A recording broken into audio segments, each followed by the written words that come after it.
Just right.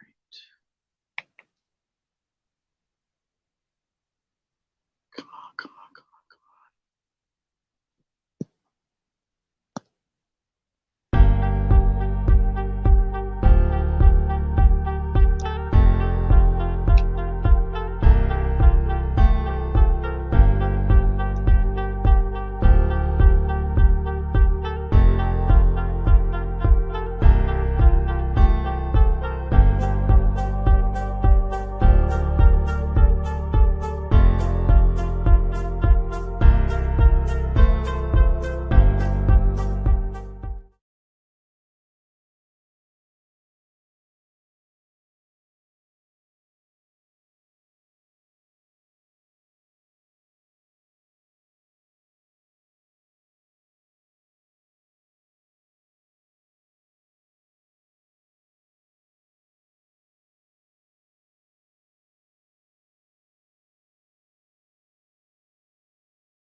Apologies, folks, for the technical difficulties, but welcome back to the channel. Once again, I am joined by my great pals, Dylan's Little Hobbies and the Austinator. What's up, everyone? What up, what up? Hey, guys. I apologize for kind of slacking on streams lately. Like, I only have my phone to work off of, and it's very weak, delayed signal sometimes, so I didn't even think I was going to be able to do this stream, honestly, but so far it's tracking pretty well, and we're going to power through it. Yep. Fuck it. We'll do it live. Because I was originally going to make a video out of this initially, but again, we'll do it live. Fuck it. That's how you say. But all right, so this is something I've been wanting to kind of put together for a little while, because a while back, me, Dylan, and Asa, we all talked about the Scream franchise leading up to Scream 6 coming out. We reviewed all 5, and it was pretty fun. You know, not as put together as the Halloween ones, but it was still fun because I got this guy right here into Scream, and he's pretty much, you could say, a super fan by now. Oh, I love Scream. I'm pretty much a super fan. I end up really enjoying this entire franchise a lot more than I thought I was going to, because typically I'm not really into slashers. I'm not really into scary films. Not that Scream is really that scary, but man, I just enjoyed the really good story. The kind of mystery of trying to figure out who did it, and then at the end, the reveals are always fun, and the comedy is the best part of the movies to me. So, yeah, no, I love the Scream franchise. Excellent, excellent. So, the main topic technically today is talking about Scream 7, because they recently announced it. We're getting another one. We're getting a trilogy, basically, with these new characters. Assumingly so. We don't know if we're still going to be getting the core 4 characters again, but nevertheless, we are getting a Scream 7. But what I want to do first, because I have not been able to get Dylan and Austin's live thoughts of Scream 6 yet, because when I did my initial review of that, they had not been able to see the film yet, so that's why I wanted to do another stream kind of talking about this film so I can get their thoughts on it. And even in some ways kind of give some of my updated, like, cemented thoughts on the movie as well. So, but first, we'll go around the table and just give our thoughts on all the movies initially, leading, and then our thoughts on 6 one at a time, and then afterwards we will spend a bit of time talking about Scream 7. So actually, since I haven't gotten their thoughts yet, I'll actually let Dylan and Austin go first with their quick recaps of the other movies, then their thoughts on 6. Dylan, it's all yours. All right, so my quick recap. The first one, absolutely a blast. The second one, even better. The third one, really interesting. The fourth one, I actually still kind of feel like the fourth one should have ended the franchise, but here we go. We have the fifth movie, and I enjoyed what the story was in the fifth movie a lot more than I thought I was going to. I really enjoyed the new characters as well, like Sam and the rest of them. But I felt like five should have ended it. I felt like, well, now the original character story is done, and now we have Sam. Either change the name, stop saying that this is Scream 6, because thing is, Scream 6 implies that it's a continuation of the original story, and the original story is now over. I have problems with that, even with them calling this Scream 7. This is not Scream 7. This is a continuation of Sam's story, not the main character story from the originals. So I have a problem with that. With that said, Scream 6 was a fun movie. I really enjoyed myself. Is it necessary? Absolutely not. I enjoyed what they did in terms of Sam's character in the film, really building up, and yeah, I'll save my thoughts for what they could probably do with her in Scream 7, because I do have some thoughts of what they could do with her in Scream 7. But I will say this. This franchise, and this is amazing, especially because of when this franchise first started, but this franchise is probably the most consistently well done. Like, every single one has a 7 to a 9 in terms of quality from me. And Star Wars isn't even that consistent in the quality of storytelling that they're giving out. And that's Star Wars. So because of that, I'm actually not worried about them coming out with Scream 7. Do I think it's ridiculous that they're doing it? Yes.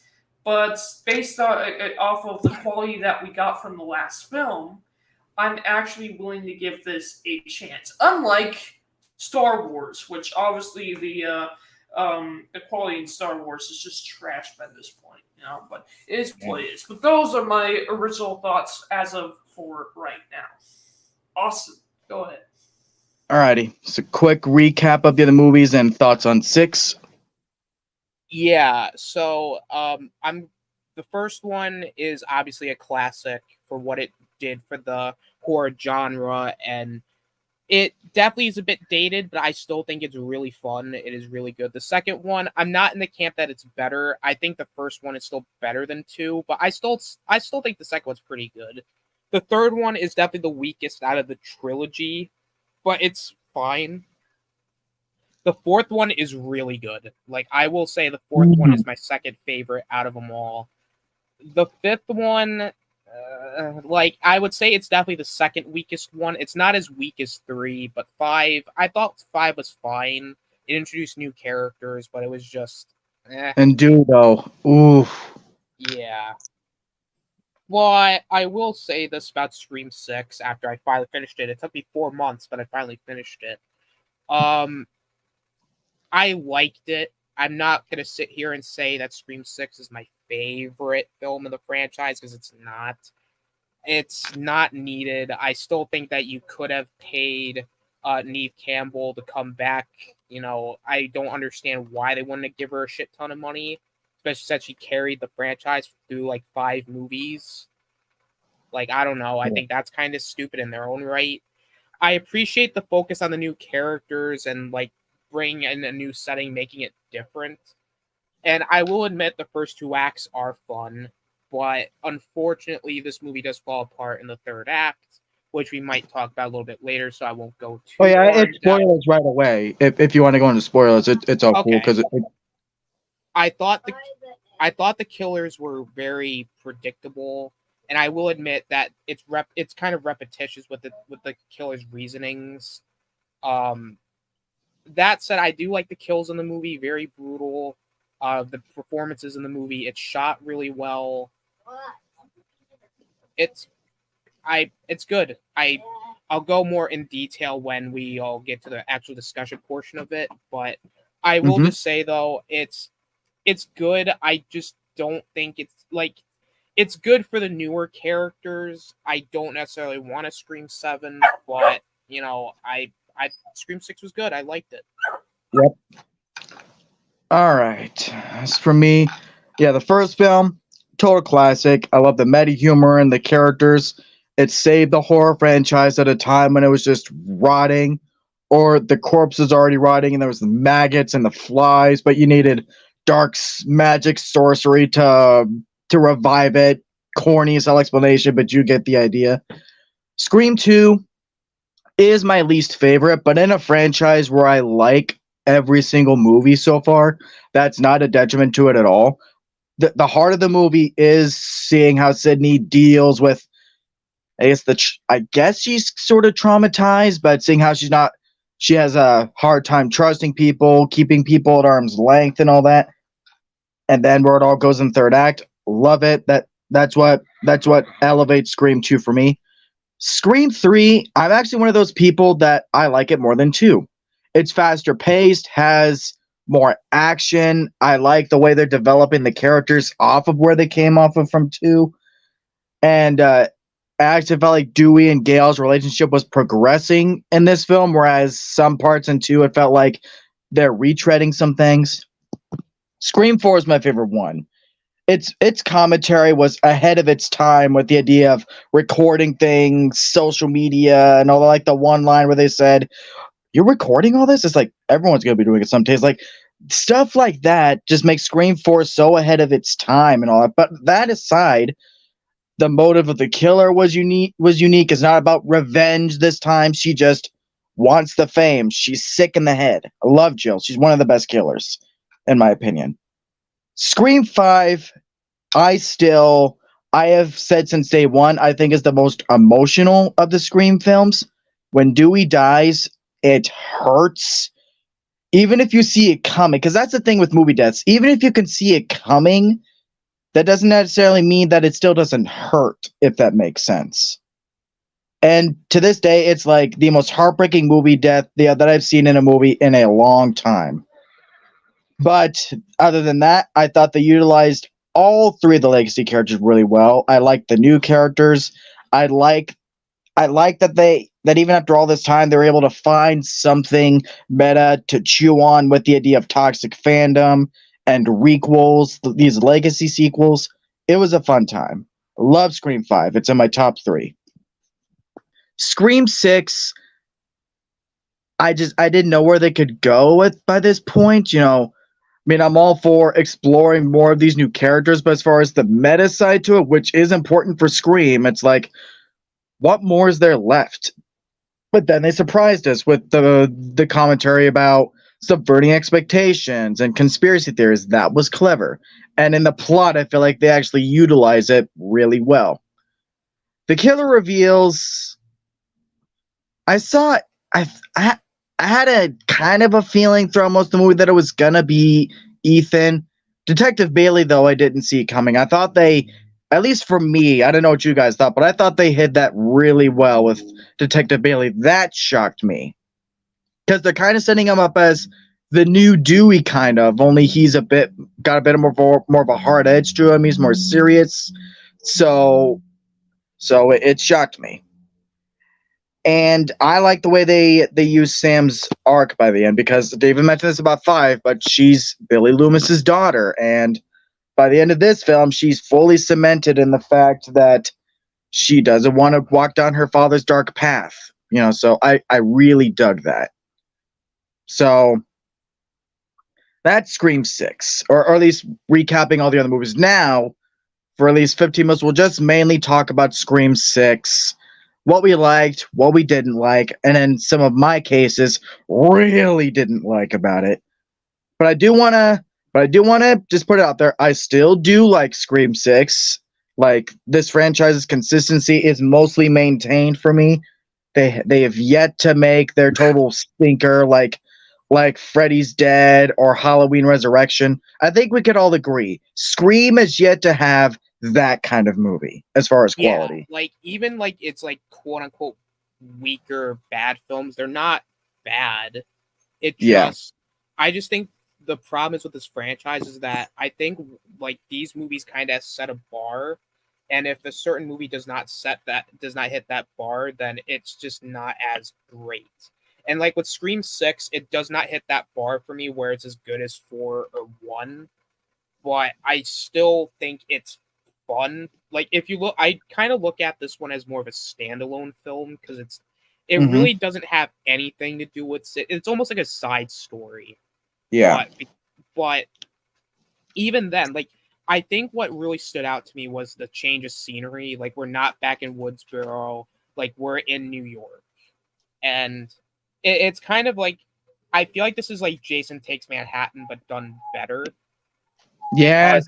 Thank you. Because at least they're in New York the entire time, Yeah. and not in part 8 where literally Jason's in Manhattan for like 15 minutes.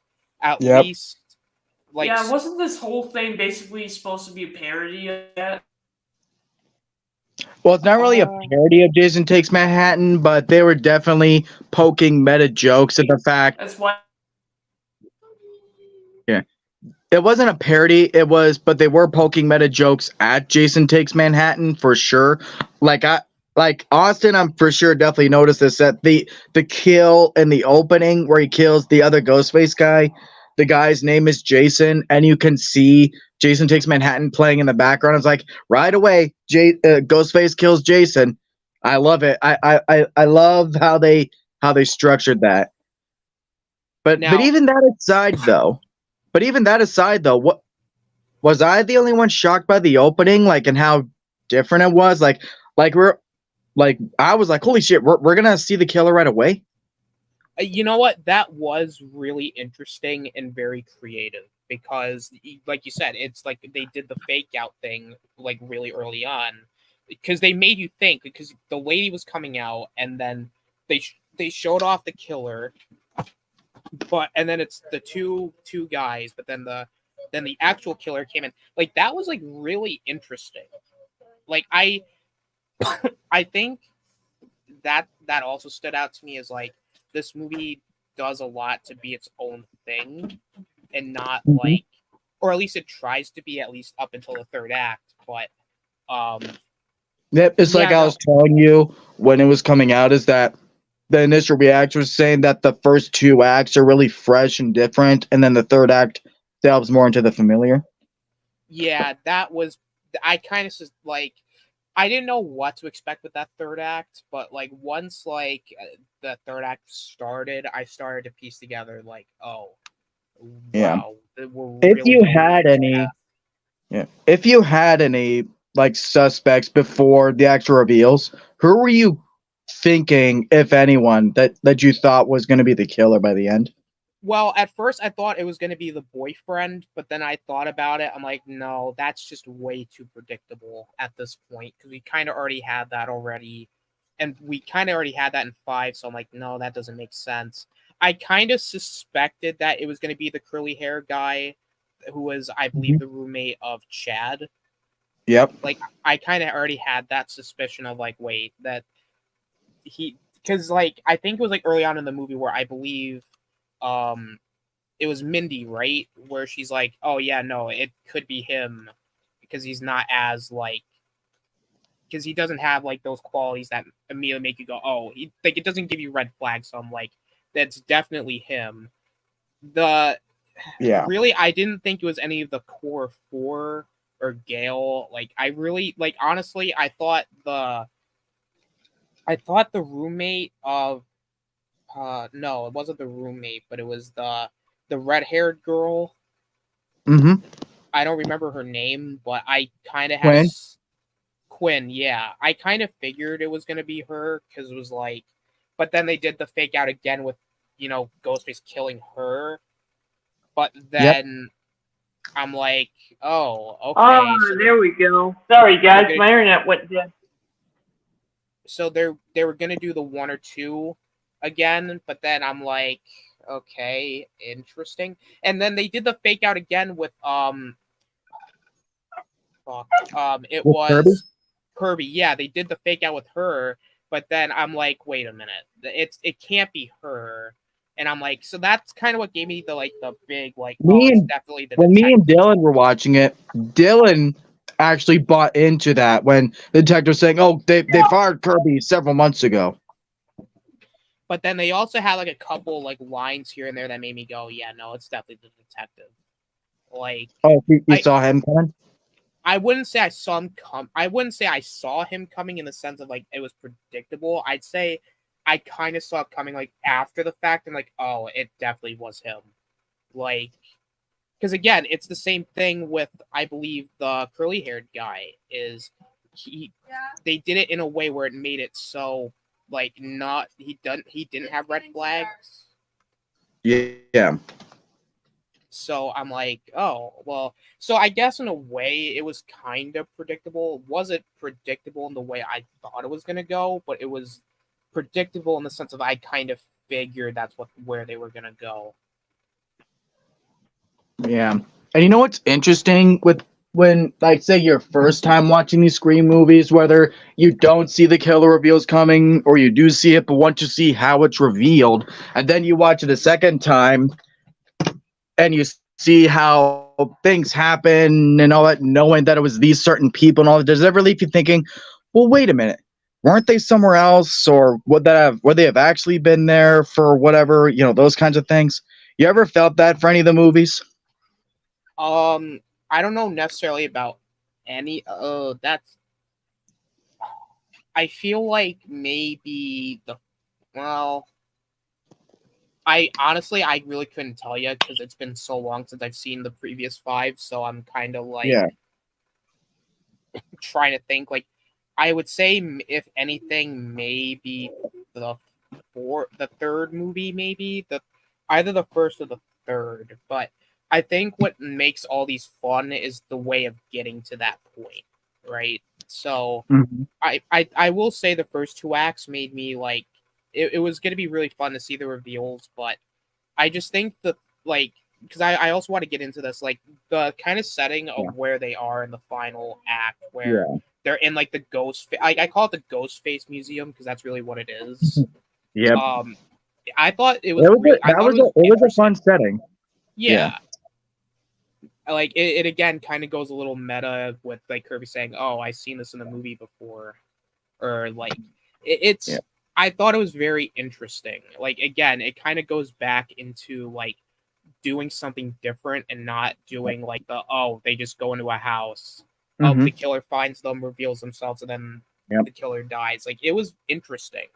Yeah. Now, how do you guys both feel about the gore in the film? Because a lot of people feel like this is the goriest one, the most violent of the Scream films. I don't know. I wouldn't say it's like gory. Like it's not like, oh my god, you're gonna see blood and everything. But I will say the kills in this movie are way more creative than they are in the other movies because like a lot of them is really just stabbing people, whereas these are just a little bit more inventive. Yeah, and they look better. How about you, Dylan? That was the gore in this film. Sure. I'm really not that big into gore and stuff like that, but I will say that this film, especially with the 6th film, it did have a couple of pretty good kills. So they were all right. I actually prefer the kills from the 5th movie over the one in the 6th. I can see that too. Like, I don't think 5 is overall the goriest one, but I do think it has the most brutal kill. Just in the way and the manner that Dewey was getting cut up from the front and the back. Jesus. Dude, in the last one, there was an entire explosion, man. But yeah, but overall, just like, I would probably say 4 is still the overall goriest one. Cause you're like, when he attacks the chick from the closet, like, I didn't say I was in your closet. And then Sydney comes in afterward, and you actually see the chick's insides on the outside. There's blood literally everywhere in the room. It's just not just that kill, but just overall, I think 4 is the most brutal one. But 6 comes close overall. Like, in the opening kill with Jason, you kind of see his intestines slipping out and stuff. And then they're attacked in the apartment, right? Like, that part really got to me in theaters because I'm afraid of heights, right? So yeah, and I saw this in 3D, by the way, which I don't know if you guys knew this, but this was a weird thing they did with Scream 6. They released it in 3D, like IMAX 3D, Realty 3D, stuff like that, 4DX and all that. And I just randomly, unintentionally caught a 3D show. And the 3D, like seeing it 3D of like, how they shot it with the chick falling off the ladder. Yeah, that got to me with my fear of heights. But that was a great sequence, though.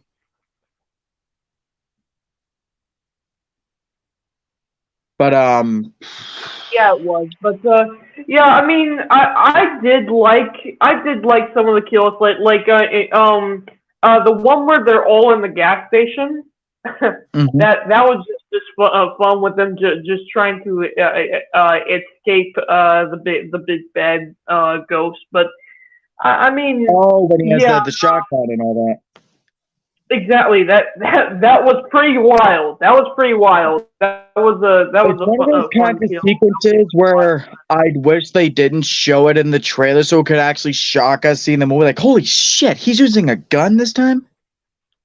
Yeah, I mean, because usually he uses knives, and that's where you could really tell that this wasn't your average ghost face, because there's no way in hell the original would ever use a gun. He wanted to be right there in your face when he killed you. This guy just didn't care.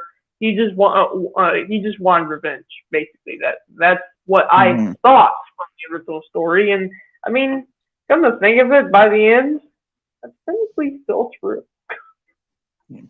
So we've been talking about a lot of the stuff with Scream 6 that we did like. Now, this is something I've been wanting to talk about and get your guys' thoughts on, because I brought it up with Devin and Right Dude in my initial review.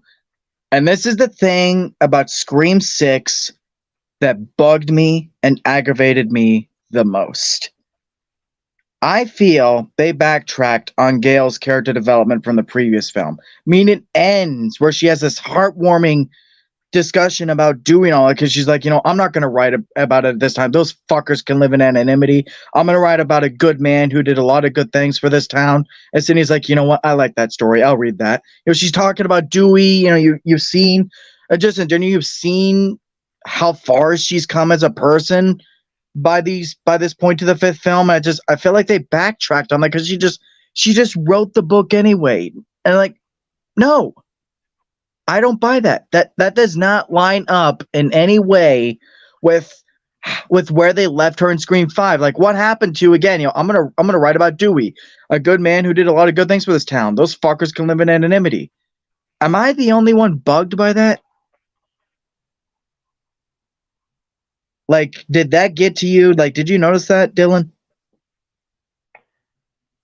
I never even really noticed, truth be told, to be honest with you. I mean, I do understand what you're saying, but, it just doesn't really bother me. I think the only thing that actually bothers me within the entire film is probably just the villains themselves. Because, I mean, yes, I bought into it, and it was fun to buy into it, and it was fun to being tricked and everything and like that. But I have to admit this: compared to everyone else, compared to every other villain that has been in this franchise, they just seemed like they were wannabes. You know what I mean? Fair enough. Because like what Austin said, if this feels more like a... Or was that you, Austin, who's saying that the Scream 6 feels more like a side story? That was Austin, and as much as I enjoyed this movie, I agree with him. It can feel that way. I can see how with how they...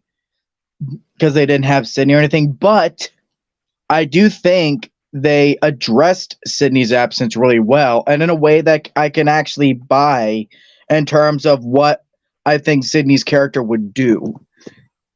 Because she was already pretty much done with it. She wasn't because Dewey gave her the call, so he wasn't gonna get involved anyway, because she has a family. She just wants to live in peace. She's away from it. She's done with all of it, and it's believable. It doesn't feel out of character for her, and it felt properly motivated when she did come back because they killed Dewey. Her best friend was killed.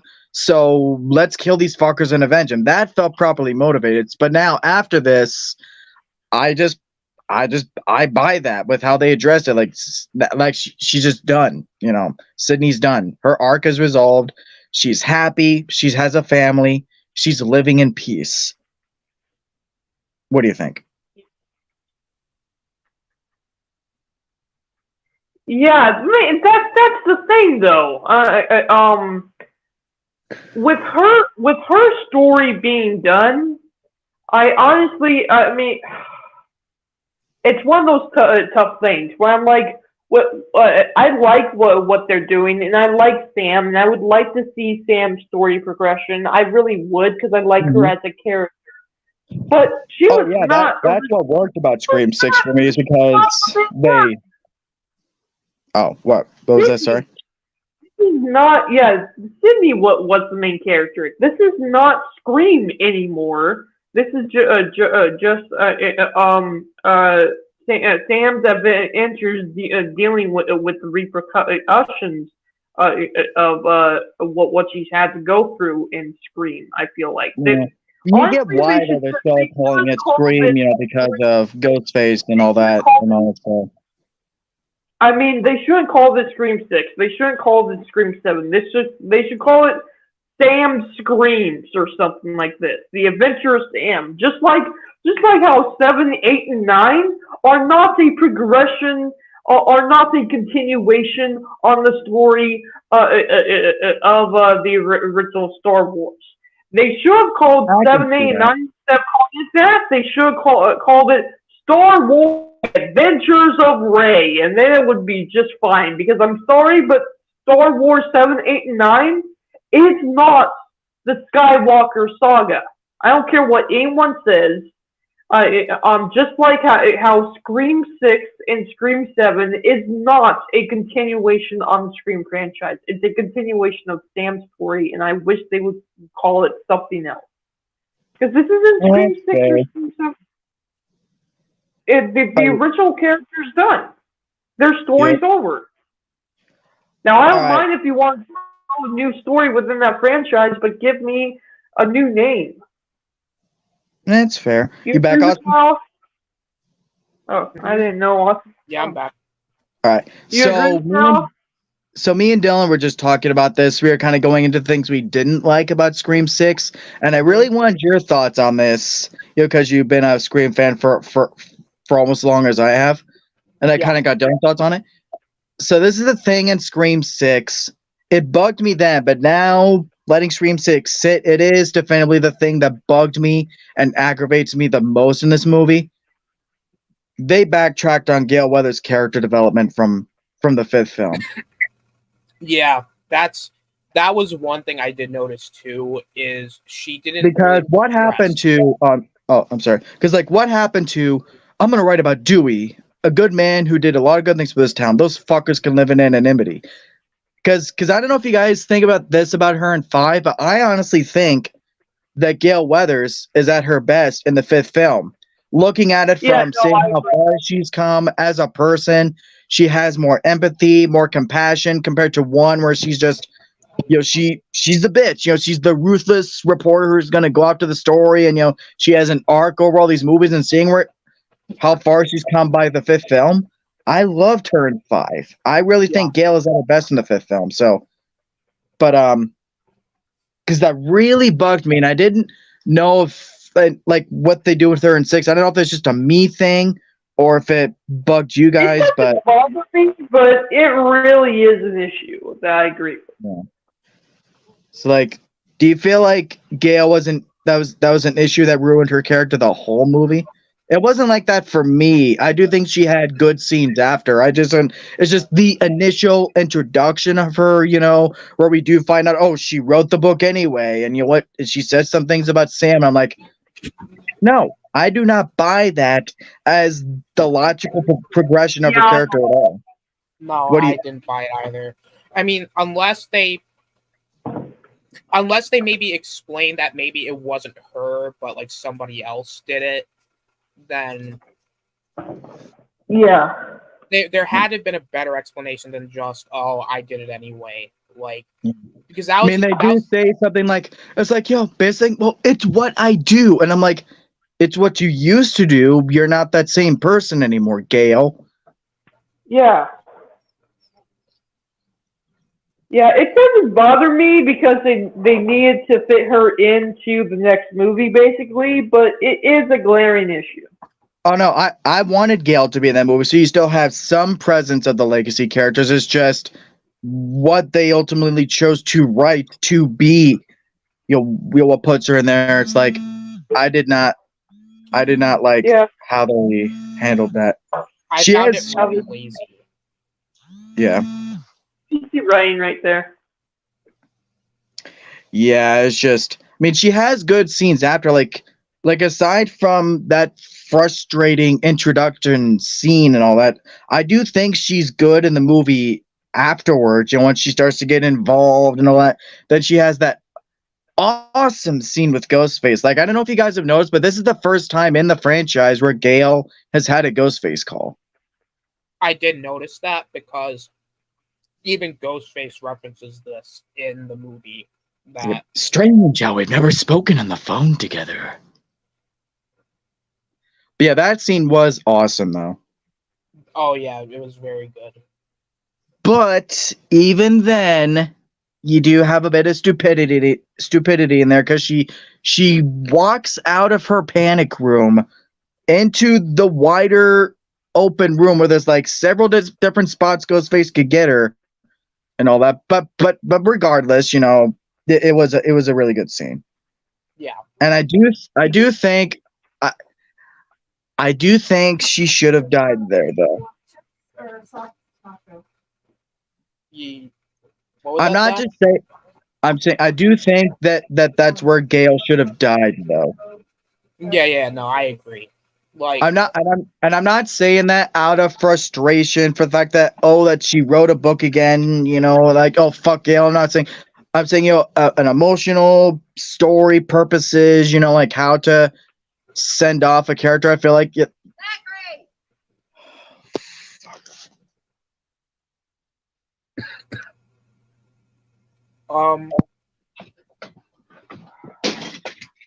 doing a stream. So I'm gonna go get it. I'll come over real quick and I'll get it. Damn, sorry about that. Technical difficulties. All right. But yeah, what do you guys think? You think that would have been a good send off for this character if she died there? I think it would have made more sense for her to be killed here, especially when you had earlier in the movie where you had, I think it was Cindy, I think her name is. Mindy. Excuse me, I don't really know these new characters' names that well. I'm just looking them up on Wikipedia, but yeah, especially when she's bringing up the whole the legacy characters aren't safe. Like, I think this would have been a perfect time to kill her off, and then just have the next movie just be on the newer characters, because we don't know if they're going to get the actress for Sydney back at this point, and you just killed off Dewey. Like, I get you don't want to necessarily do a sequel trilogy thing where you kill off all the original 3 characters in each movie, but I feel like in this case I would have been more understanding with it,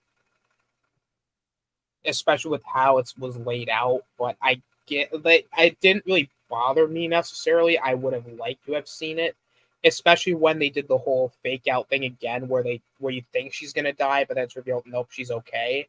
I don't know. Yeah, like how many times is she gonna walk away, right? Yeah, and that was the thing with that Chad guy too, is they did the fake out with him. It's like the guy clearly died, and then they were like, "Nah, he's alive." I mean, don't get me wrong. That was stupid too. Like, because don't get me wrong, I I didn't mean to interrupt, but yeah, I'll actually let y'all finish. But yeah, I have some stuff to say about that. Like, don't get me wrong, I like the whole thing with Chad and the sister. But Yeah, I like that. and I will admit it was nice seeing him stay alive, but at the same time, I'm like, the guy clearly fucking died. Yeah, because it's kind of a frustrating mix of execution here. Because on the one hand, it's like this Ghostface is violent, brutal. He don't give no fucks, and like this is arguably the most danger that any Scream characters have ever been in the entire franchise. I was ready for that because I got that sense of that out of the trailer, so I was ready for that. I was all for it. But then they give all these characters ungodly amounts of plot armor. Yeah. So yeah. No, it's true. They really do. So, yeah. I honestly think it's the villains. The villains really ruined the whole movie, if you think about it. Like, I had fun with the characters. I like the reveals. I mean, I will definitely not argue the fact that it is repeating Scream 2 a bit, but as is, you know, I'm at least intimidated by them, or at least I'm intimidated by the main one, the detective. Yeah. Oh, definitely him.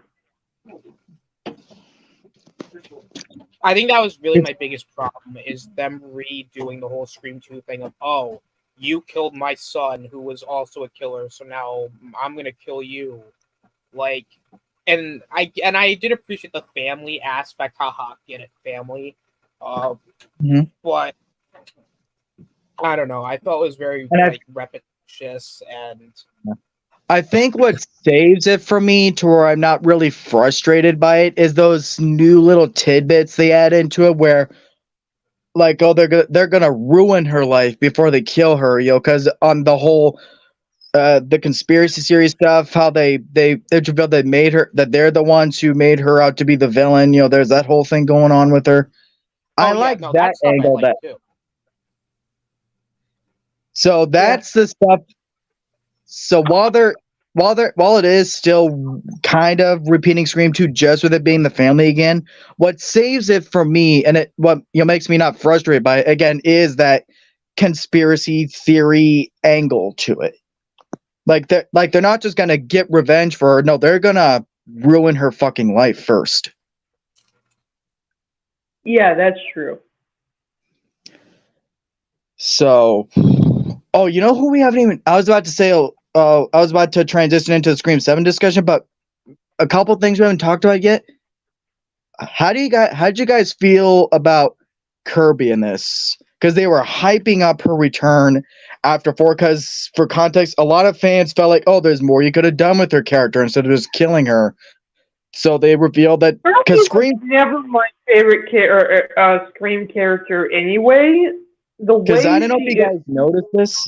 In this movie, I mean, I don't hate her, but yeah, she just isn't my favorite character. I don't understand why people love her so much, I guess. Oh yeah, fans love Kirby. She's a fan favorite. But I don't know if you guys noticed this in Scream 5, but there's actually an Easter egg that reveals in Scream 5 that Kirby had survived. I think it would have been better for you to just staying out of the film or was the big bad the entire time instead of bringing the detective and the whole storyline in it, you know. So how do you guys feel they used her? Do you feel like they used her enough with her basically being another legacy character? I thought she was fine. I mean, I don't know if she really added a lot to the movie, to be honest. She didn't add really anything. Just be in legacy character. I mean, it was kind of cool seeing her like kill the curly-haired guy with the TV. Yep, like, I saw that in a scary movie once. I think she should have been the main villain of the movie. I think that would have been a cool twist. Nah. Seeing the kind of person she was in Scream 4, you know, she's just, you know, she has a hard edge to her, but you know, she's fun, she's funny, she's laid back, you know, she's cool. So even if it's been like now she's in her 30s and you know people can change as they age more, I think with Kirby, I don't really think that she would lose her sanity like that. You know? It's debatable. I honestly, I would not have liked that. I mean, because isn't the whole thing about Scream like anyone can lose their head? Oh, I Yeah, suppose so, but yeah. I wouldn't have cared for it because that would have been pure character assassination, and I don't like character assassinations as I've been documented. And I would, yeah, that one. Luke. Yeah, Like that one was. that would have been Well, that to me. If they did that to Kirby, that would have been a slap to the face. I mean, don't get me wrong. I get where you're coming from, Dylan. Maybe it would have added more, but I just don't think it would have worked out. Yeah, I just feel because, like the only reason why it would work is because it would be different from Scream 2. Because again, like seeing the kind of person that seeing the kind of person Kirby was in 4, with the movie nerd side to her, she has the hard ass edge to her, but at the same time she's chill, she's cool and all that. And that mostly carries forward in with her character into Scream 6. So she still has that movie nerd to her while still being a cop and all. So I wouldn't have bought that it would have felt like a complete 180. I wouldn't have bought that even though she was stabbed, she was injured. I don't think that would have been enough to say, oh, she lost her mind and became a killer. Because what would have been her motive, really? Yeah, exactly. She really wouldn't have a motive. That's the biggest thing they would have to figure out if they did it. Like, I will say, though, I did like the scene with her and Mindy just, like, kind of going through, like, the, like, which is better and, like, the... Yeah, that was by the way, up. I want to take issue with this because they're like, which Nightmare movie's the best? They're like the first one, and I'm like, no, that's false. That's the third one. Dream Warriors, objectively the best. No other opinion matters. I'm just kidding.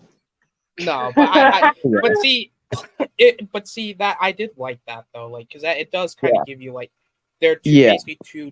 They're kind of the same, and I not just. And it's fan service, but it works. So it's just straight up Scream for Kirby, and I thought they did it really well. Also, we didn't touch on this, but there was one kill that did make me laugh a little bit.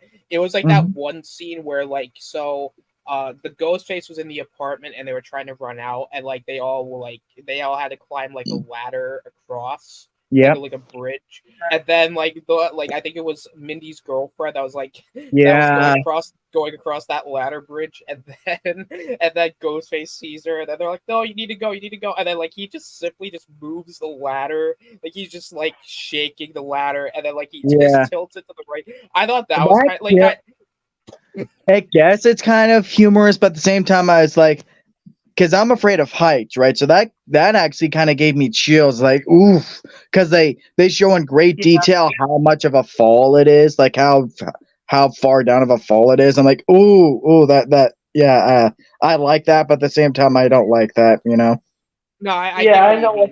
I just thought it was kind of humorous, just seeing Ghostface just literally like swinging a ladder like left and right, and then finally she just like falls. Like I thought that was just. I mean, don't get me wrong. I agree with you. It like I don't like heights either, but it was just really funny. Just saying that sentence is like the Ghostface takes like a ladder, just starts shaking it, and then like tilts the ladder. Like that's what they do. He shakes the ladder for like an ungodly amount of time, and then tilts it. I'm like, huh. Yep. Last thing I do kind of want to, or I guess sort of two more things before we discuss Scream 7 is first, what do y'all think of the subway scene? Because that is like unanimously agreed as like the scariest, most tension-filled scene in the movie. Oh, and I agree. That is the best scene of the movie. Hands down, that's the best scene of the movie. I think that is a pitch perfect Ghostface Scream scene with the way that they're using the lighting and the subway, the music, and I think the tension is paced out really well. It doesn't go on too long. It doesn't go too quickly. I think it is pitch perfect with how they space that all out right before Ghostface stabs Mindy. So I agree 100%. I will say it's shot really well, and I really liked it. However, I wasn't really scared about it though, because like I don't know. I felt the tension, so I was like, like the tension was there, but I think the problem was I kind of predicted that he was definitely not going to be on the subway, but he was going to be on the other one. Like that was like probably the only thing that maybe kind of took me out of it, because like I kind of figured like they're not going to do the obvious thing, which is they're not going to have him on the subway with the other characters. They're going to have him in the subway with, Mindy and then curly hair guy. So other than that, it wasn't really a scene. Yeah, and it actually did surprise me that it was actually a killer, a Ghostface killer, because they're showing there were a bunch of people in costume as Ghostface on the train, and because what threw me off with it is that the whole movie, the ghost faces in here have had the older, worn out looking masks. That was their motif. Yeah. So in this scene at the subway, it was the plain, clean white mask. So it threw me off there. I thought it was just going to be like another joke there, where Ghost was going to go like boo or something. Because we saw that like a couple minutes earlier. So it threw me off there because. Because the killers were wearing the worn out masks, so that threw me for a loop. Yeah. Yeah. No, I understand. I can see where you're coming from. Yeah. Were you guys a fan of that? Were you guys a fan of that angle too, with how they were leaving behind all the other masks from the series at conference? It was interesting. Yep. Like it was a good way to connect the whole story together, but was it necessary? No, but it was a good way to connect the whole story together, so I like it. Yep. I liked it because it added to the whole angle, because they're like, oh, maybe Ghostface is counting down something, and Bailey is like, what happens when he gets to 1? And, well, we see what happens. So I thought that was a neat angle to add to the storyline. Now, last thing before we get into Scream 7, our favorite, like our overall favorite and overall least favorite scene of the movie. Austin? Well, to be honest with you, I think my least favorite scene, like, if I had to be completely honest, probably would be the killer reveal. Because I think everything was leading up in, like, such a creative way that it genuinely kind of just, I don't know, it kind of felt like it just kind of, it's like you're it's like you're cooking something, right? But then just when it's about to get to the right temperature, it's like you stop cooking it. Like, I don't know. It was just kind of stale. It wasn't bad. Like, I think you said exactly. It wasn't horrible, but it was just so. Yeah. I don't know. Like, it definitely just felt like it just did not. It, like, I guess it works, but it's just so ungodly. It's just so blah. But my favorite scene, though, God, that's tough. I would say maybe my favorite scene. Maybe I guess I will say that one Kirby and Mindy like little scene was one of my favorites. But I'd say if I had to be fair, like I'd even say like the stuff in like the convenience store was fun too.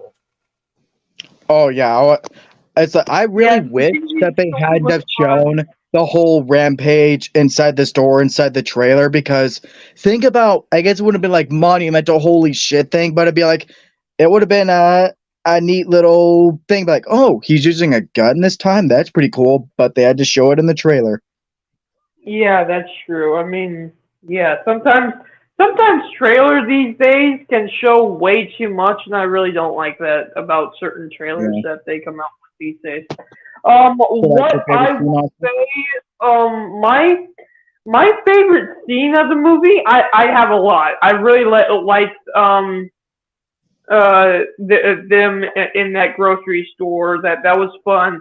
Again, we already discussed with them on the subway. That was great. There are a lot of really great moments. I really honestly think my favorite moment was honestly when Ghostface first shows up in the movie. when you know that they finally got a raid. They're in New York. Everything's gonna be fine now, and then Ghostface finally shows up. Mhm. That was fun. I think the that whole was great. attack in the apartment. That was just great. That was great. But Yeah. I think my least favorite scene, and it's really funny because she is one of my favorite characters, Mindy.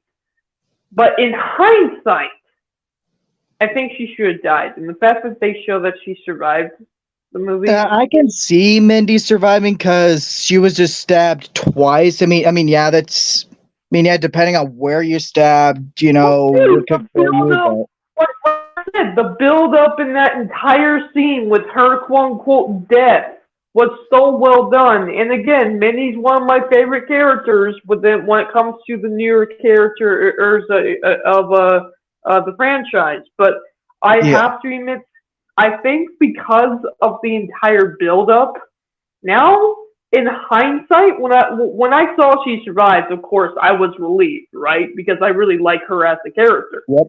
But I think in hindsight, it kind of ruins the whole build up in the first place that came before. I feel like if she did die, it would be a lot more impactful. It would be a lot more terrifying. And It's not just the fact that characters die; it's how they die, and even you like them so much, and if they're gonna die, you want them to go out on a good note. Exactly, and I feel like it would be really shocking and surprising, especially they had just fantastic build up with the entire subway scene. To not get a kill here is kind of ruins it when they built up that entire scene for so long. That's probably my least favorite scene of the movie is the fact that she walked away alive. Yeah. Even though I really like the fact that she's alive. Yep. It's a contradictory thing. It would just make the movie better if she didn't survive the film. Even though I really like the fact that she did. Yeah. She's one of my favorite characters. I kind of alluded to this earlier as far as least favorite scenes, but that first scene with Kirby, you know, where all the reporters are there, again, it's not that I think it was total character assassination for the rest of the movie, you know, because I do think she had good scenes afterwards. You know, she was good in the movie afterwards, if that makes sense. But just that initial scene, you know, where they say, "Oh, you just wrote another book again." I don't like that because I loved Gale in 5 so much. So. But it was cool though, you know, because you know it's kind of Scream tradition. Gale has to get punched almost every time, and yeah, so that was funny, you know. Mm-hmm. But then, like I said, because it's such pitch perfect execution of tension with the lighting and the music and how they pace it out just enough, that the subway scene. Again, pitch perfect Ghostface here. And just Ghostface in general, you're like, before the reveal, before we know who is behind the mask, seeing Ghostface's utilization in this movie is spot on. His movements, his mannerisms, you know, the dialogue from Roger L. Jackson, all that. This is some of the best Ghostface in the entire franchise, probably. Maybe that's just me. So that's my favorite scene. Now, we'll last thing before we wrap it up. We'll talk about this for a little while. Scream 7. Finally, now we're in the main topic. What everyone clicked on the stream for, maybe. So, where can they go? Because I'll say this real quick. Yeah, because I'll say this real quick. We were all probably thinking that at the same time with Scream 6, but then we saw, all right, you can develop these new characters for another movie per se. You know, there's some meat on the bone there, right? I can see that. But the main thing is, what could the commentary be? The meta stuff. What could they have to chew on? And then they surprised us with conspiracy theories and subverting expectations. That was their angle. But if you're really thinking about it from every angle, like everything that we know a Scream movie hasn't touched on, that we know hasn't been touched on in a Scream movie, where can they go? I mean, not just with meta. I'm not just talking pure meta stuff, but it's like, is there really anything left to do with these characters? And I'll let y'all comment on this too, so I'm not just bleeding the topic dry. But think about it this way: with Sydney, her, would you argue that Sydney's arc is fully resolved now because she has a family, she's living happy, or she came back in 5 to avenge Dewey. She was otherwise living happy anyway, but then after that, we established 6 that she's not going to be there. She's taking her family somewhere to be safe. So it's like, okay, she's out of it. She just wants to live with her family. She's happy and all that. So would you argue that there's nothing left you could do with Sydney? I really just in this kind of way, like without taking away the happiness from her in a way that, because they would just undo everything she's gained. I really don't know what else you could. Honestly, I think it just in terms of the franchise as a whole, I really don't know where you could go regardless. And like the whole Sydney thing is like, yeah, like her. Even like with her in 5 and like her supposedly going to come back in 6, I just don't know what else you could really do with her. Yeah. Like, could you buy the fact that 5 could actually be a good send off for Sydney? Because think about this with the words. Oh, sorry, but with the words that she has for Sam at the end, because Sam is like, am I gonna be okay? And because Sydney, she's been through all this before, so seeing someone else go through all this, and Sydney just says, eventually. Yeah, honestly, I feel like that would have been a proper send-off. Like, I just think the problem is with all these horror franchise, and like it's not just this one, but it's most of them. And Halloween is like probably like the other really good example I could give is just I just don't know like how else you could really go about it without really undoing everything.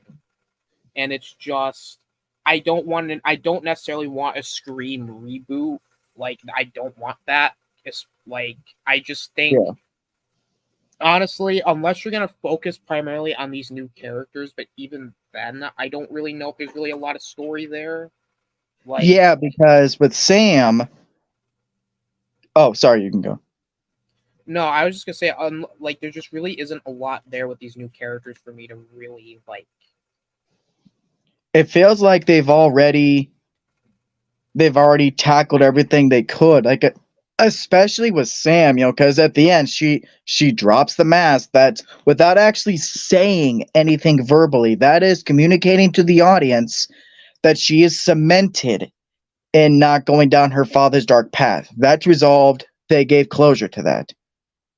So if you're gonna bring Sam back for a 7, what more can you explore with her? Yeah. Exactly. And like maybe you could explore the idea of like, all right, all right, she, maybe it's been a little while, maybe she's she's actively trying to live like Laurie Strode in Halloween Ends. I mean, we say a lot about that movie, but the idea of she's moved on, she's trying to live a healthier life, a mentally healthier, physically healthier, like we saw Laurie in that movie. You could do that with Sam. And then another Ghostface comes in, like maybe, but even then it's like, okay, if you establish that she's happier and she's living a happy life, you're just taking all that away from her with there being another killer. And also, especially the fact that if you're going to kill Sam off in a 7. Yeah. And that kind of goes into why I don't want them to bring back Sydney either, because again, she's happy. We've established that she's happy with a family. She's living in peace. If you bring either of these characters back, you take away all of the positive growth and just stuff that they've achieved. even if you try to paint in a way that, oh, they're sacrificing themselves for someone, it's a sacrifice, they're going out on a high note, just the fact that they're dying, that just stomps all over the fact that they were living in peace before, they were happy, and then you drag them back into it. Yeah. So I want to get your guys' perspective on all the, like, what you guys think the risks could be, or whatever. So what do you think? I'll let you take the floor for a bit. What was the question? Or just in general, like, what you think the risks could be of doing another one, as far as, oh, they could risk undoing certain character arcs, or inconsistencies or anything like that, because I've already given my piece on it. So yeah. I mean, unless you're gonna kill those legacy characters off, I just don't really like. That's the problem. Is I really don't know how you could continue something that really you could end it here and it'd be fine. Like, yeah, I mean, I guess you like, could toy with the whole Sam being a villain thing, but that doesn't really make any sense either. because that just stomps over the fact that, because she's a good person, we know she's a good person, she just has a bit of a fucked up background and all that. Yeah. So yeah, that would just be mean and just heartless, to especially the fact that the ending of 6 cemented the fact that, you know what, she's dropping the mask, which symbolized her father's mask too. Like, that was her father's mask. She drops her father's mask and just walks away, symbolizing that she's like, no, what? No, I'm a good person, so I'm not gonna walk down. I'm not gonna do the same thing he did. That would just be mean to treat the character like that. Yeah. So, and another thing that that I'm really worried that I think they could do is just, they could even take the risk of eventually making one of these 4 new characters a killer, just to throw it in there for the sake of it. That would just fuck over the other 2 movies completely. Yeah, and I just think ultimately, and I know this kind of sucks because I'm just kind of saying the same thing, but it's like, I really don't, it's just, there's nowhere to go. Like, I get that the movie did well, and I'm glad it did. Yeah. But with that being said, the movie, like, it's done. Like, there's nothing to do. Like, here's how you could look at it. You could look at it this way, right? Because I know you guys thought that 6 was unnecessary, but you could look at it this way. Scream 5 was, for all intents and purposes, the send-off for the legacy characters, even though Gale wasn't sick. Dylan's back. Yeah. Alrighty. But you could look at it that way, right? Like even though Gale showed up in 6, you could say Scream 5 was the epilogue and the send-off for the legacy characters. And then you could look at Scream 6 as just an epilogue and wrap up for the core 4. Yeah, no, that's pretty much what it was. It's its own thing. It's mainly about the 4 characters. Like, there's really just, that's all you needed. Like, you don't need to make this into a trilogy. Like I think franchises just need to understand you don't need to do a trilogy for everything. And Scream is a pure, and this, like, last couple movies are a pure example of just, you don't need to do too much. Like, it's really not that hard. I understand money talks, but like, it just doesn't make sense to me. Yeah. Like, even though, like we said, even though Scream 6 overall doesn't have that final film feel to it, like it's the final chapter and all that, you could still end it there because it does a good job. Oh, well, I think. Oh well, yeah. But Dylan, what do you have to say about what do you have to say about Okay, so where could they possibly go with 7? Do I actually know? And the answer is hell no. I actually really think it should have ended with 5. I enjoyed 6, but it's really pointless. Then you tell me they're going to try to do a 7. And the only thing I can see them possibly doing is playing into the idea Like, we'll give Scream 7. Oh, wait, am I still here? Yeah, you're here. I'm thinking the only thing that's left that they could do is really play into the idea that she could be the killer, and this time maybe turn her into an actual killer. It would kind of assassinate Sam's character, but what else could they possibly do at this point? Am I all right with it? That depends on how the film goes. Like, if I think there could be a way you could do it. Like what if there was really someone after her sister? And I guess they did this with 6 too, but Sam and her sister both team up to kill the bad guys using the mask at the end. We know that. So it could be an interesting case where now they're almost using this to become good bad guys. What I mean by that is what if they have a motive for this time for killing somebody, and it's actually them being the villains themselves. Could they go that route? I have no clue at this point. We'll just have to wait and see. The only reason why I'm even interested in this film is because the last couple of films, especially 6 and 5, they had really great what's the word that I was using before? They were really good. They were great films. They did quality. That's what I'm trying to use. That's the word to use.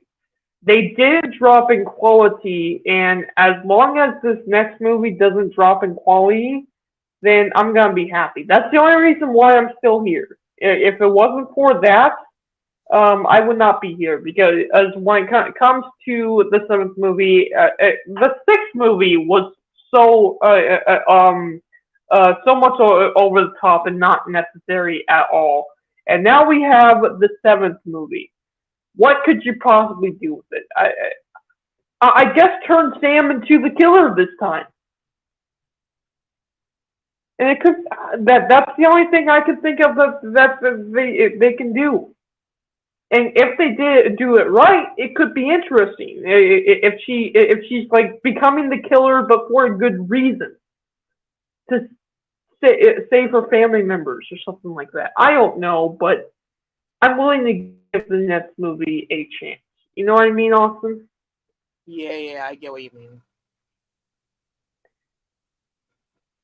Compared to everything else, I mean, it's like if this was Star Wars franchise, for example, I'm not even. I'm tipping on the edge of not even wanting to give Ahsoka a chance at this point. And the reason why is because their quality is so bad. Scream has always had great quality movies, so I'm willing to give this next one a chance. It's the same writers from Scream 5 and 6. It's the only reason why I'm still here. If Scream 6 was as bad as what Star Wars has been doing so far, I would not be looking forward to Scream 7 as much as I am. You know what I mean, Austin? Yeah, I get what you mean. All right. Of course my signal is fucking up right at the end of the video. Yeah, I had a couple of issues myself. Sorry about that.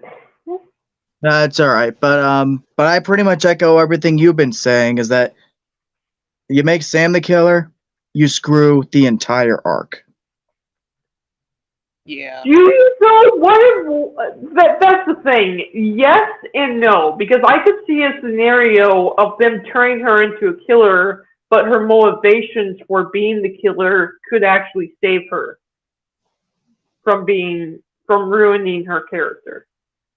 I don't Maybe. know if they go that route. I don't know. Like, We'll have to see. yeah. Because that's the only thing that's keeping me excited for Scream 7 is simply because we haven't had a bad, awful Scream movie yet.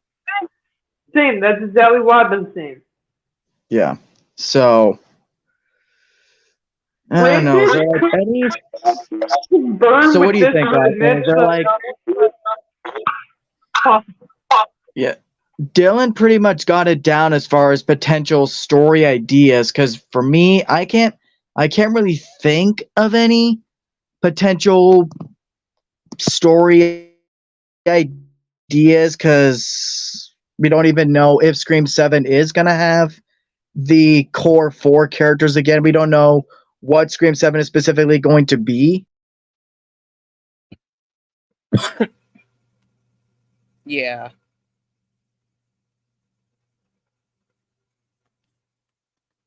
Oh, it's just me now. Yeah, I definitely don't know where. I'm still here, but yeah. Like, it's really just us kind of just restating. Like, I just don't know where you could go, to be honest. Neither do I, but apparently they found a way that I'm interested to see what they come up with. Yeah. Yeah. But because my whole thing is you don't need to kill characters to as a way to end their story because like Halloween Ends, you know, it was the movie it was, but it had the perfect end for Laurie's character. You know, she didn't have to die for her story to end. You know, she defeated Michael and she overcame her trauma, so she got to live her life in peace. You know, they didn't have to kill her to have this emotional end to the saga. So go with that same approach for Scream, you know. Just leave Sydney alone now. She's living in peace. So if you bring her back, you're just going to screw her over. Exactly. And stop calling it Scream 7 because it's not the continuation story of Scream. It's Yeah. damn story. Yeah. And I don't know, like, do you think we need Gale in Scream 7? Not really. No, they kind of already did enough with Gale. They brought her back if possible, but Yeah. Cuz she's probably gonna come back, you know, cuz it's Gale and it's Scream, but you know, just because, you know, money, but yeah. Yeah, that's guess not as much meat on the bone for this topic yet, but I just wanted to get everyone's thoughts on this because now we know it's official that they're moving forward with it. So maybe there'll be more we can talk about like once we know who specific. Yeah, because I feel like once we know more, then yeah, I can really we'll answer be able that. to.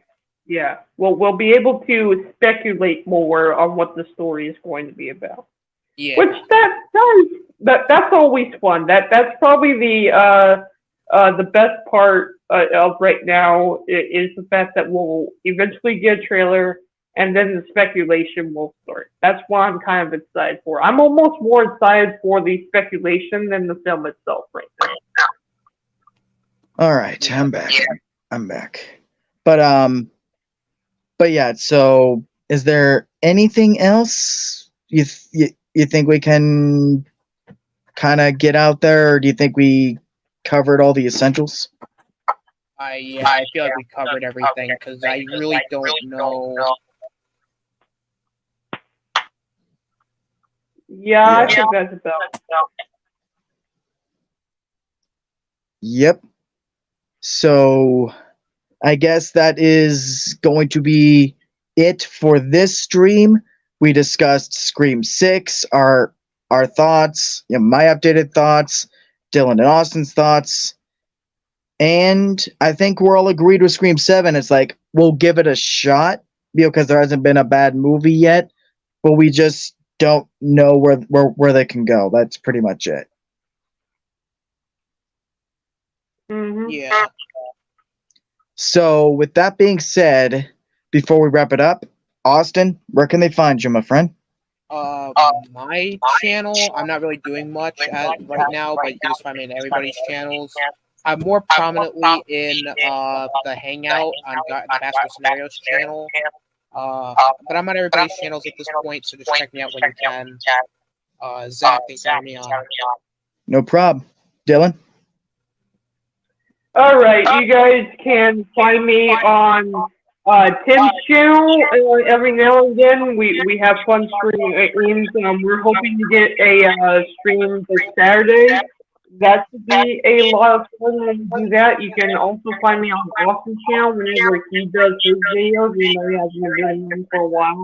You can find me on Ninja243's channel whenever he goes home, which he hasn't been in a while either.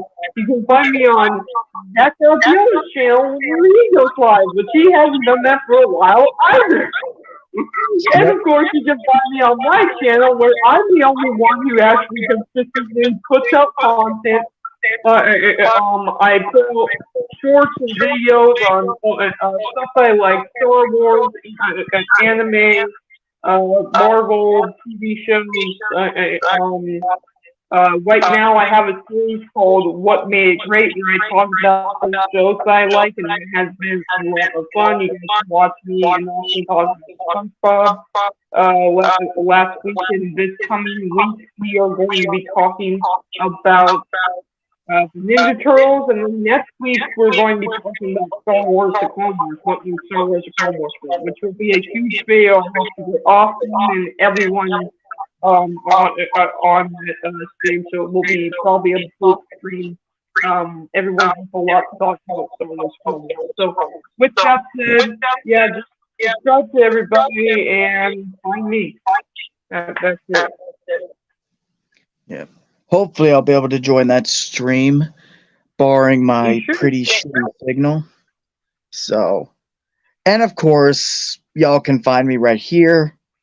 Not much in the way of content as far as my channel goes, aside from the huge what if scenario story kind of fan fiction thing I'm working on for Halloween Ends, which that I plan to have that out by October 31st on Halloween as a little special for you guys to all enjoy for the Halloween season.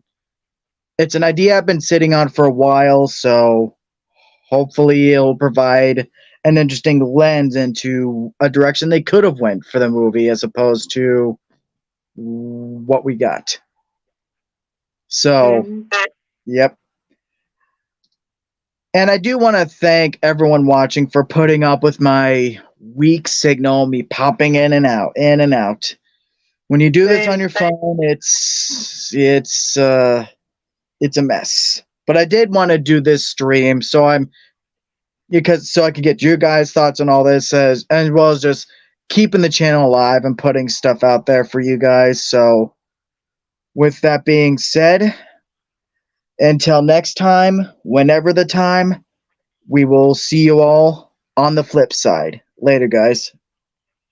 Bye. Peace. All right.